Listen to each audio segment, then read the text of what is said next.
Part 1. The Storm That Stole Him. Emily had known the rhythm of farm life since before she could walk. Mornings meant dew-kissed grass and the scent of hay.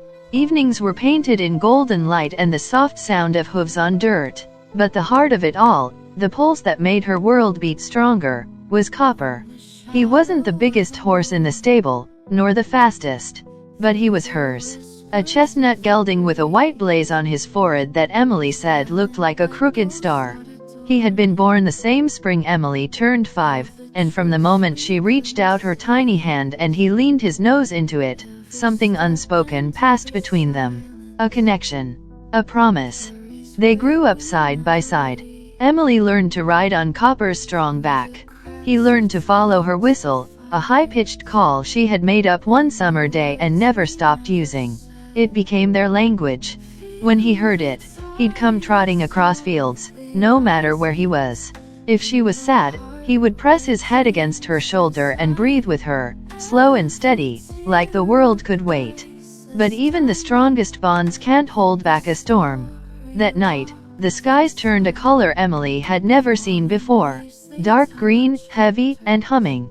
The weather had been strange all day. Her father watched the horizon and said nothing, but his eyes moved quickly. Her mother lit every lantern in the house before sundown. The animals were restless, shifting in their stalls, heads tossing. Emily was brushing Copper's mane when the first boom of thunder rolled in. He jerked but didn't bolt. She whispered to him, trying to stay calm. Rain began to pelt the roof of the barn like gravel, and then the wind screamed. Her father burst in. "We have to move them," he shouted over the roar. The creaks rising fast. They opened the stalls, one by one, guiding the animals toward higher ground. Copper was last. Emily held his lead tightly as lightning cracked the sky in two. He reared, eyes wide with fear, muscles tense beneath her grip. She tried the whistle. It worked. He stopped. Just for a moment. Then came the flash. White and blinding. The barn door slammed open. And Copper ripped free. Emily screamed his name, but he was gone, swallowed by trees and darkness. For 3 days, they searched. The entire town helped. Neighbors rode out on horses. Her father even hired a tracker. They found prints, a few strands of chestnut hair caught on a branch, but nothing else. The storm had scattered everything. It was as if Copper had vanished into the earth. Her father told her gently that they had done all they could. Her mother said sometimes animals find peace in the wild. But Emily didn't believe it. Not for 1 second. She kept her whistle. She went to the fence line every day for a month, calling into the wind. Sometimes she swore she heard something answer. The seasons changed. School started again. Life moved forward, as it does. But something in Emily stayed behind. 10 years would pass, and still she would dream of that moment, the look in Copper's eyes before the lightning split the sky. Not fear. Not anger. He had looked back at her like he was memorizing her face. And maybe he was. Because some goodbyes aren't forever. The whistle in the wind. 10 years is a long time. Long enough for the paint to peel from the barn doors. Long enough for the swing on the porch to sag. Long enough for a girl to grow up and carry her childhood quietly behind her eyes. Emily was 20 now. Tall. Steady. The kind of person who had learned to smile with only part of her mouth. The farm still stood, though the fields had shrunk, and the horses were fewer. Her father's back bent a little more each year. Her mother kept the kitchen warm, but the laughter in the house had faded. Some silences never fully left. She had been accepted to a university in the city. Animal science, of course. She wanted to help animals the way Copper had once helped her feel alive. The acceptance letter had arrived 3 months ago. Her bags were already packed. But one thing was left undone. Every year, on the same date the storm took Copper, Emily walked to the edge of the farm. Past the last fence. Through the overgrown path that led to the tree line. There, beneath a gnarled oak that had stood for generations, she would stand still and let the wind settle around her. Then she would whistle. Not a normal tune. Not something soft or pretty. It was sharp and rising, a note only one heart would recognize.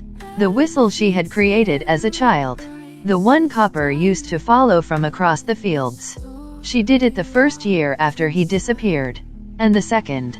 Even when she was 13 and angry and certain the world had cheated her, she still went. Last year, she had almost forgotten. Almost.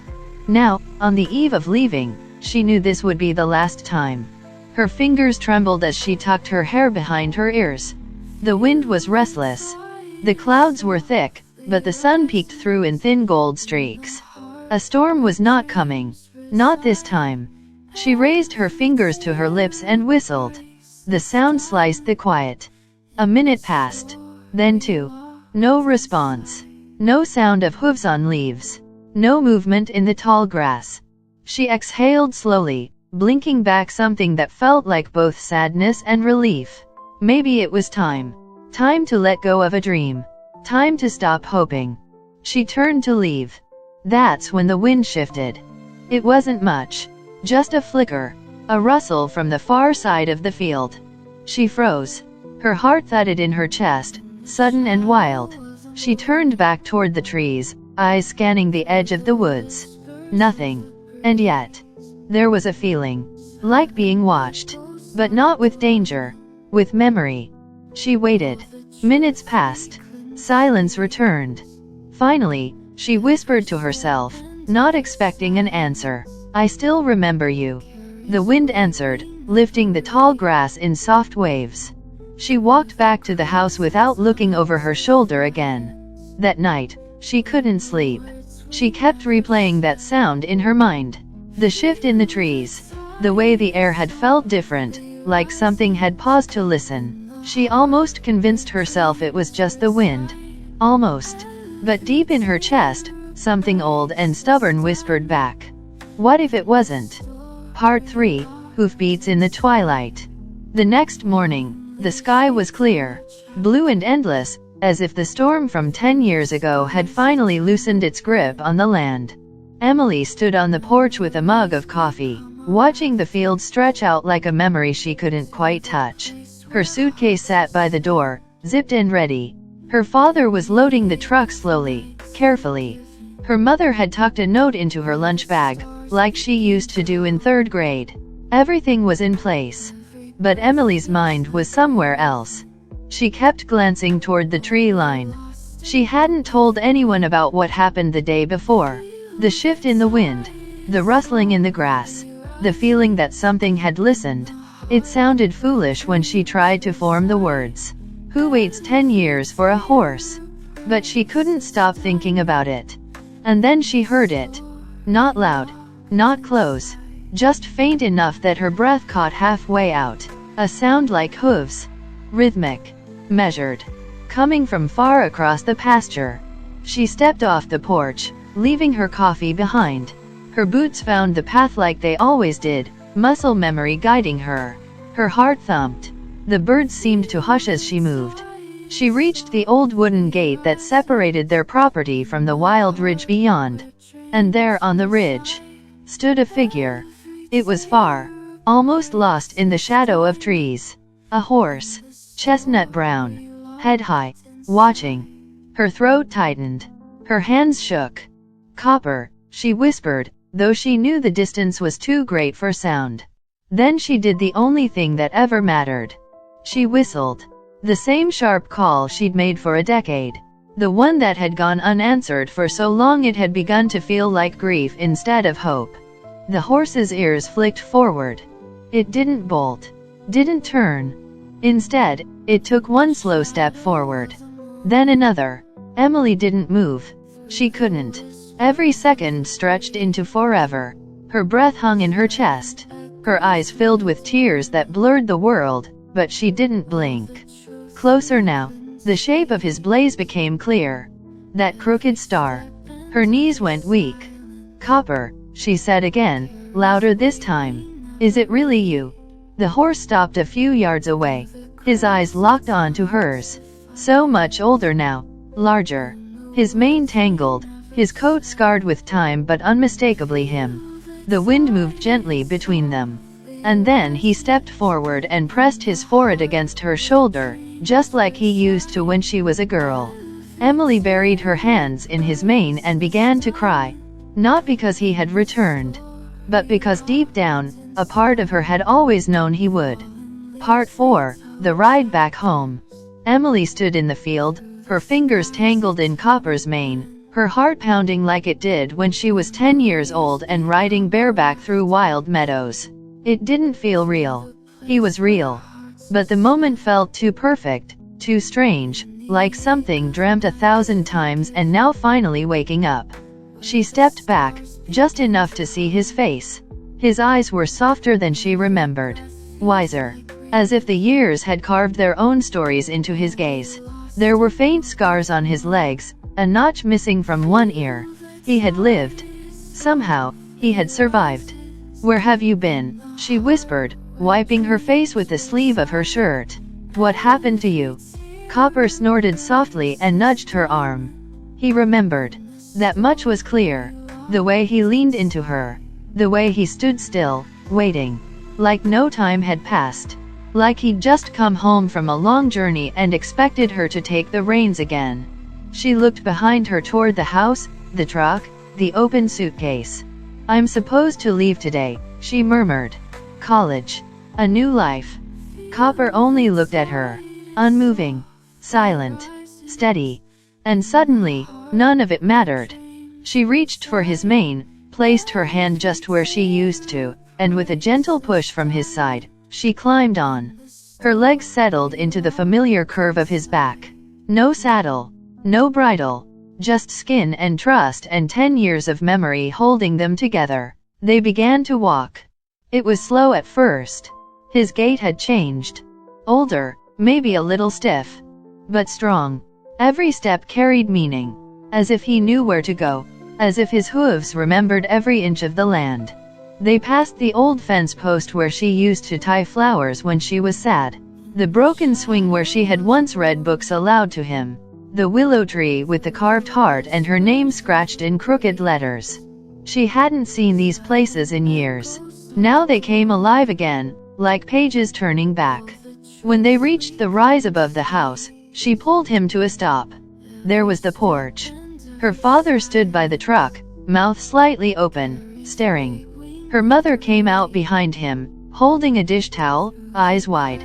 Neither moved. Emily slid off Copper's back. Her legs shook, but she found her footing. Her father took a slow step forward. "Is that?" his voice cracked. "Is that him?" Emily nodded. "I don't understand," her mother said, stepping down from the porch. "He's been gone for 10 years. Copper walked toward them, calm as ever, as if no time had passed. He stopped just short of the steps, lowered his head, and waited. Her father reached out and touched his neck, trembling. "I buried his halter the spring after. I thought he was gone." Emily knelt beside Copper and rested her head against his chest. He found his way back. No one spoke for a long time. The wind moved gently through the tall grass. The sky turned a soft shade of gold as evening approached. And on the porch of the farm where a little girl had once waited for a friend who never returned, a grown woman stood beside him, finally home. Part 5. The Storm in Her Heart. That night, the farmhouse was quiet. Emily sat on the edge of her childhood bed, the same creaky frame, the same pale curtains fluttering in the summer breeze. She hadn't unpacked. Her suitcase still sat by the door, half-zipped, like it was holding its breath. Her college papers were still in her backpack. She hadn't even called the school to say she wasn't coming, yet. Down in the barn, Copper lay curled in fresh hay, the way he used to. Her father had gone out to check on him 3 times already. Her mother brought a bucket of oats, then lingered by the stall, gently touching the edge of the gate with quiet reverence, like she couldn't quite believe he was real. Emily's window looked out over the fields. The moon hung heavy and low, like it, too, had come closer to witness something unbelievable. She clutched the photograph from her dresser drawer. The one of her and Copper the day before the storm. Her arms wrapped tight around his neck, her cheeks flushed from laughter. She had been so young then. So fearless. So sure that some things Like love, like loyalty, could never be broken. But the storm had changed everything. That night, 10 years ago, she had searched for him in the rain, screaming his name until her voice broke. They'd found only broken fences and scattered hoofprints heading toward the woods. She'd begged her parents to keep looking, to never give up. But after weeks of searching, winter had come, and with it, silence. She remembered crying into her pillow every night for months. Remembered tying his old lead rope around her wrist while she slept, as if he'd somehow find it and follow it home. But he never did. Until now. She got up and walked barefoot down the stairs, each step creaking like it remembered her weight. The screen door opened with a soft groan, and she crossed the yard to the barn. Inside, the air was warm and sweet with hay. Copper lifted his head as she entered, his eyes glowing softly in the dark. He didn't rise. He simply watched her, patient and calm, like he always had. She sat beside him in the straw, resting her head against his neck. The warmth of his body, the rhythm of his breathing. It settled something deep inside her. "I don't know what to do," she whispered.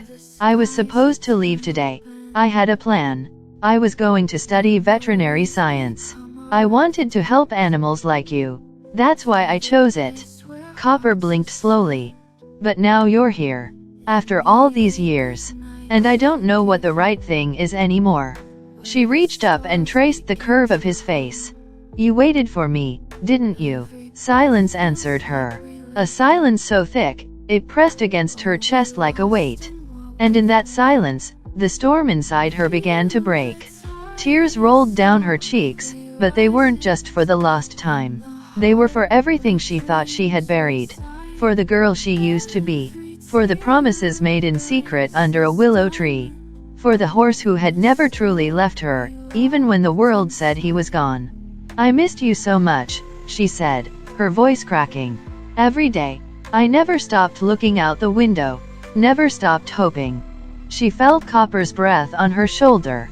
And for the first time in 10 years, Emily let herself cry without holding back. Not because she was sad, but because the part of her heart she thought had died in that storm, had just come back to life. Part 6, A Promise in the Dust. Morning came slowly, wrapped in gold and silence. Emily stood alone in the pasture, barefoot in the dew-wet grass, watching the mist lift from the hills. The sky was soft and endless, like a fresh page waiting to be written on. Copper stood nearby, his coat catching the sun like polished bronze. He was grazing, calm, content, as if he'd never left this land. Her parents were inside, whispering over coffee, careful not to speak too loud, as if they might wake a dream and send it drifting away again. But Copper wasn't a dream. He was real. And so was the weight of the choice she now carried. The acceptance letter to the university still sat folded in her bag. Orientation started in 2 days. Her dorm room was waiting. A whole new life, miles away, already had her name on it. But what about this? What about the 10 years she had waited? What about the horse who had found his way back to her, without maps, without roads, just by memory and heart? Emily walked to the fence and leaned against the old wood. It creaked beneath her hand. Weathered, familiar, like a voice from her past. She had wanted to leave this place for years. Not because she hated it, but because it had become a shrine to loss. Every hill reminded her of the day Copper vanished. Every path led to a goodbye. But now he was back. And somehow, it made the land feel alive again. She turned as Copper walked toward her, slow and steady, the way he always had. When he reached her, he didn't stop. He came close, rested his head gently against her shoulder, and stood there. No reins. No halter. Just trust. A lump rose in her throat. "I don't know what to do," she whispered again. "I wanted to become someone new. But maybe I was never meant to leave this place. Maybe, this is where I'm needed." The wind picked up, warm and dry, sweeping dust across the earth. She looked down and saw a small patch of ground, just below the fence post. Her initials were still there carved into the wood years ago. Beside them, a second set of letters. Faded. Rough. But unmistakable. See, she remembered now. Copper had pawed the dirt that day as she carved her name. Like he wanted to leave a mark too. Together, they had written their promise in the dust. "I'll stay," she said quietly. "Not forever. But for now." Copper snorted and nudged her chest with his nose, as if answering her heart. And right then, the choice didn't feel like giving something up. It felt like finding something again. Purpose. Love. A beginning. Emily turned toward the barn. She would rebuild it. Clean the old stalls. Maybe open a small rescue shelter. Maybe finish her degree online. There were still ways to chase her dreams, without running from her roots. As she walked back with Copper beside her, the dust swirled gently around their feet. The promise was still there. And this time, they would keep it. Part 7, The Run Beneath the Stars. The sun dipped below the horizon, painting the sky in strokes of purple and rose. The fields around the farmhouse shimmered under the last light of day. Cicadas hummed in the grass, and a breeze carried the scent of clover through the air. Everything felt still, yet expectant. Like something sacred was about to unfold. Emily stood by the barn, brushing Copper's coat. He had eaten well, napped under the willow tree, and now his eyes were bright, eager. Every stroke of the brush stirred dust and memories. But tonight wasn't about the past. Tonight was about freedom. She dropped the brush into a wooden bucket and reached for his bridle, then stopped. Copper looked at her. And she let it fall to the ground. "No bridle tonight," she whispered. "Just you and me. Like we used to." Copper stepped forward as if he understood. Maybe he did. Some things between them never needed words.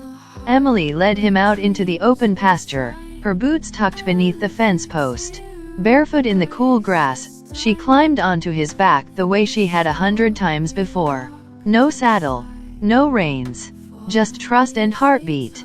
Copper shifted beneath her, powerful, alive. And then they ran. At first it was a canter, smooth and gentle. But then he surged forward like wind released from the hills, and Emily leaned into him, laughter bursting from her chest. They raced across the field, her hair streaming behind her, tears flying from her eyes, not from sadness, but from something brighter. The joy of being exactly where she belonged. The stars blinked awake above them, one by one, as Copper's hooves pounded the earth. Moonlight spilled over them like a silver blessing. She remembered every curve of the land, every slope and dip. Her legs moved with his stride, as if they had never stopped riding. As they reached the far hilltop, Copper slowed, then stopped. Emily slid down and stood beside him, chest rising and falling, heart wide open. They looked out over the land together. The old barn. The windmill. The shadows of trees she had once climbed as a child. It was all still here. But something had changed. She had changed. Not into someone new, but back into who she had always been. She leaned against Copper's shoulder and looked up at the stars. "Thank you for coming back to me," she said softly. Copper nuzzled her hair, his breath warm. And in that moment, beneath the endless sky, with a loyal heart beside her and the earth beneath her feet, Emily knew one thing for sure. She was no longer lost. She was home. Part 8, His whinny at the gate. Weeks passed like quiet whispers on the wind. The farm was no longer a silent place of memories. It breathed again. With new footprints in the dirt, fresh hay in the stalls, laughter echoing from the porch, and the steady, grounding sound of hooves in the pasture. Copper had become more than just a horse again. He was family. Every morning, Emily woke to the soft sound of his whinny at the gate. As the sun peeked over the hills, he'd be there, waiting not out of need, but out of love. She would bring him a sliced apple and speak to him as she used to when she was 10. Her voice was different now, more grown, a little wiser, but Copper always seemed to recognize the girl she used to be.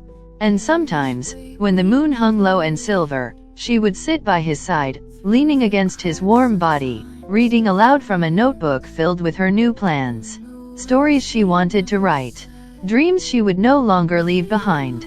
One evening, as summer deepened and fireflies danced in the fading light, her father joined her in the pasture. "You staying a while?" he asked, softly. Emily looked at Copper, then at the land that had shaped her. I think I already have, she replied. The university would wait. Her life was unfolding right here between every breath of wind, every clink of the gate latch, and every whinny that reminded her of a love that never gave up. Copper turned his head, ears twitching, as if he, too, was listening. To the promise. To the girl. To the bond that time could not erase. As the stars began to scatter across the sky once more, Copper gave a gentle whinny. The same sound he had made every morning since the day he returned. Only now, Emily understood what it meant. I'm here. I never forgot. And I always will be. If this story touched your heart, don't forget to like the video, share it with someone who loves animals, and subscribe for more emotional stories about the powerful bond between humans and the creatures who remember us even after years apart. Thank you for listening. We'll see you in the next story.